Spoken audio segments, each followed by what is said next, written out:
All right, welcome back. Welcome to part 3 of our exploration into the golden age in Athens. It's going to be fun. So we're actually going to look at part 3 and part 4. We're going to look at 2 parts today, kind of bring them together, finish this up for the week. It's going to be good. So let's get into this. Everybody give me a 1 1 1 1 1 1 1 2 2 2 2 2 2 2 2 2 2 2 2 2 3 3 3 3 3. Let's get into this.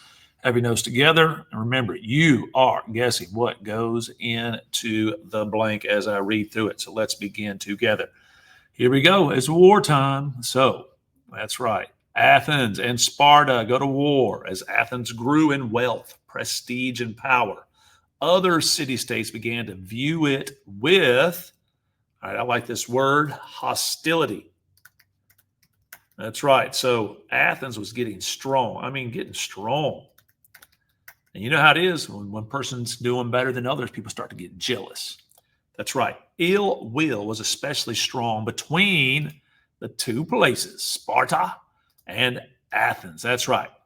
Many people thought that war between the two was, where do you think it goes right here?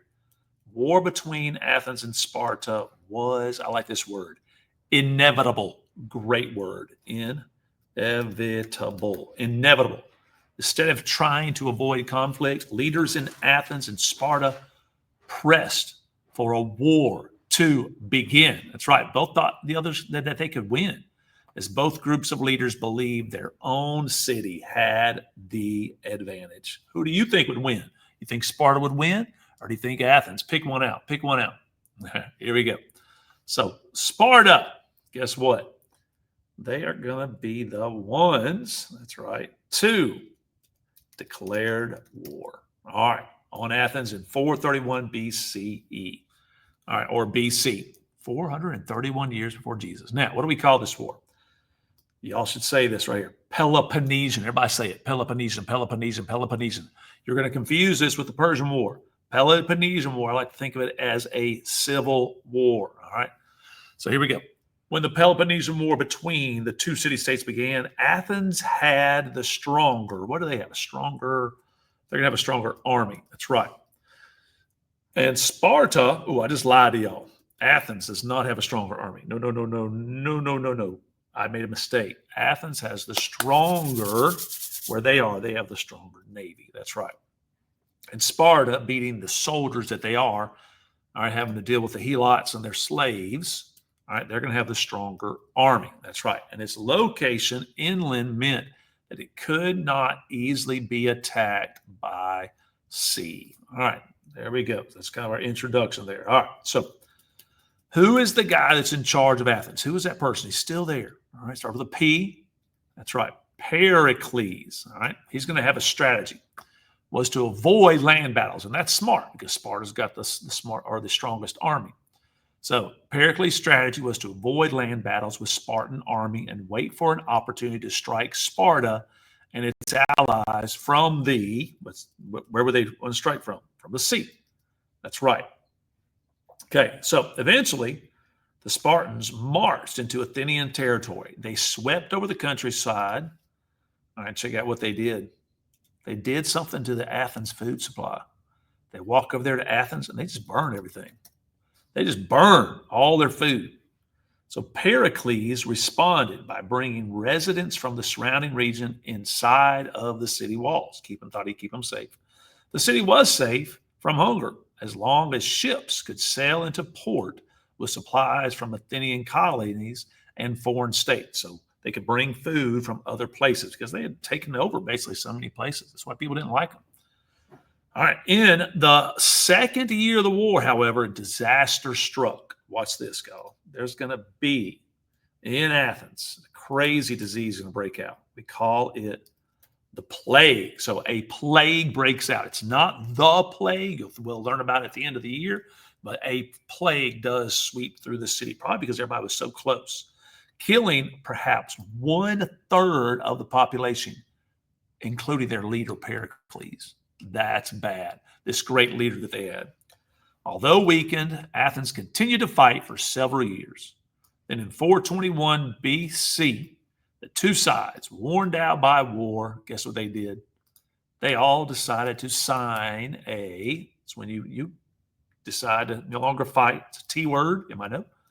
a truce. That's right. They signed a truce. Well, it's weird.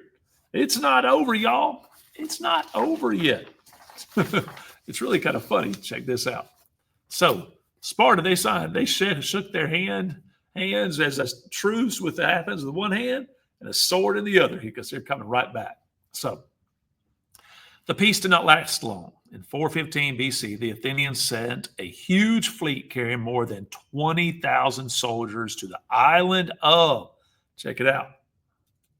It's that big island sitting off out there, the island of Sicily. That's right. They went over to the island of Sicily, and their plan was to destroy the city-state of Syracuse, one of Sparta's wealthiest allies. The expedition ended with a crushing defeat in 413 BC. Somehow, a terribly weakened Athens fended off Spartan attacks for another. Athens was strong, y'all. They were able to handle this for 9 years. And finally, in 404 BC, the Athenians and their allies surrendered. All right. So who had lost its empire, its power, and its wealth? It's Athens. That's right. Athens lost the Peloponnesian War. They're still there, but they're going to be defeated and crushed. All right. Now, that takes us now into topic number 4. And this is a big topic. We'll try to get through it pretty quick, but it's a big topic and there's a lot to it. So now Athens is like, what do we do? We don't know what's going on. And so you've got these philosophers. Philosophers are people that think for a living. That's right. They're looking for truth. They're looking for answers to problems. So let's look at how philosophers come in and literally change Athens forever and turn it into something quite amazing. So after the war, many Athenians lost confidence in their form of government. What kind of government do they have? They had a democracy. That's right. So a democratic, government. They began to lose faith in that and began to question their values. In this time of uncertainty, several great thinkers appeared. They were determined to seek what are philosophers looking for? They're looking for truth, no matter where the search led them. The Greeks called such thinkers, I hope you all are one of these, just a little bit, maybe a lot, philosophers. That's right. You're a philosopher if you're trying to think for a living and trying to make the world a better place. So the Greeks called such thinkers philosophers, which means lovers of wisdom. They want to know stuff. They want to know the truth. So these Greek thinkers based their philosophy on 2 following assumptions, that this is like universal truths they think. Check out this first one. You don't have to agree. Here's the first thing. The universe, that is the land, sky, and the sea, it means everything, is put together in an orderly way and subject to absolute and unchanging laws. That means that the universe can be understood. Like you can understand it. You can figure it all out if you just begin to study and using science and all. So, and here's the second thing. They believe, all philosophers believe this. People can understand these laws, that's like I'm just mentioning here, through using your logic and using reason. Very good. Okay. Now, one group of philosophers, here we go. This group is called, check it out, sophists.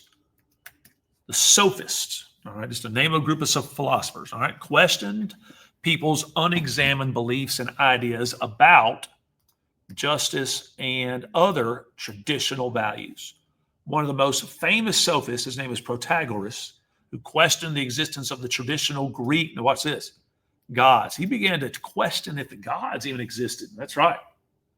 He also argued that there was, watch this, no universal standard of truth, saying man is the measure of all things. He's saying man gets to decide whatever is good and bad, and what's right and wrong, what's true and not true, saying there is no God. Okay, very, very radical at the time. These were radical, like I just said here, radical and dangerous ideas for many Athenians, and maybe still today. All right, now let's get into some of the fun parts here. Introduce you to 3 different big names in history. All right, for philosophers. Here we go. The first one, his name is, all right, Socrates. So one critic of the sophist was Socrates. Okay, he believed that, watch this, absolute standards did exist for truth, and justice. However, he encouraged Greeks to go farther and question themselves and their moral. He began to question character. He had them question their own character. You should too sometimes. Check it out. Historians believe that it was Socrates who once said this: the unexamined life is not worth living. Wow. Those who understood Socrates admired him deeply. The majority of citizens, however, could not understand this strange old man and his ideas. Excuse me. And in 399 BC, when Socrates was check this out, he's an old man, about 70 years old, he was brought to trial for doing this: corrupting the youth of Athens and neglecting the city's gods. All he did was go around and have the kids try to get them to think. In his own defense, Socrates said that his teachings were good for Athens because they forced people to, what do you think? Think. That's all it did about their values and their actions. The jury, disagreed and condemned him to, check it out, to death. He was just a teacher out of the streets, and they're like, you got to die, guy. And he died by drinking this poison from a hemlock tree. That's right. A very slow acting poison. Had to be quite painful. All right, the next philosopher, his name is Plato. All right, so this is a student of Socrates. Let's all write his name in there. His name is Plato. All right, was in his late 20s, young guy, when his teacher died. Later, Plato wrote down the Conversations of Socrates in a book, and you can still go read it. You can go get it. It's called As a Means of Philosophical Investigation. And that's pretty cool. So Socrates never wrote anything down. Plato did all the writing. Sometime in the 370s, Plato wrote his most famous book. And you'll have to read this sometime in high school, maybe college. It's still looked at today, The Republic. All right, big time government book. All right, The Republic. In it, he set forth his vision of a perfectly governed society. It was, check it out though, it says it was a democracy. There's a blank here. What do you think goes there? What do you think it is? It was not a democracy. Plato did not think that was the perfect one. So in his ideal society, all citizens would fall naturally into three groups. First, there were the farmers, those that make the food. Then there's the artisans, those that make stuff. Then there's the warriors, those that protect the artisans and the farmers and everybody else. And then lastly, there's those that are in charge, the ruling class. The person with the greatest insight and intellect from the ruling class would be chosen as a philosopher king. So he believed in a king that was smart. Plato's writings dominated philosophic thought in Europe for nearly 1,500 years. People still study today. His only rivals in importance were his teacher, Socrates, and his own pupil, this guy named Aristotle, which is our third and last philosopher you need to know about. Here we go. So Aristotle. The philosopher Aristotle, all right, questioned the nature of the world and of human belief, thought, and knowledge. So he did a lot of questioning also. Aristotle came close to summarizing, check this, he was a pretty sharp guy, all the knowledge up to his time. That's right. He invented a method for, all right, check this out. He invented a method for, oh, here we go. Check it out. Really good. Arguing. That's right. For debating. All right, having conversations according to the rules of logic, which we need to find out what that is. He later applied his method to problems in the fields of psychology, physics, biology. His work provides the basis for the scientific method used today. One of Aristotle's most famous pupils now, one of his students, big time, his name is Alexander, the son of King Philip II of Macedonia. And around 343 BC, Aristotle accepted the king's invitation to tutor the 13-year-old prince. Alexander's status as a student abruptly ended 3 years later when his father called him back to Macedonia. And later we'll look at Alexander the Great. That's who we're talking about. Now, I want to end it like this. You need to remember these philosophers.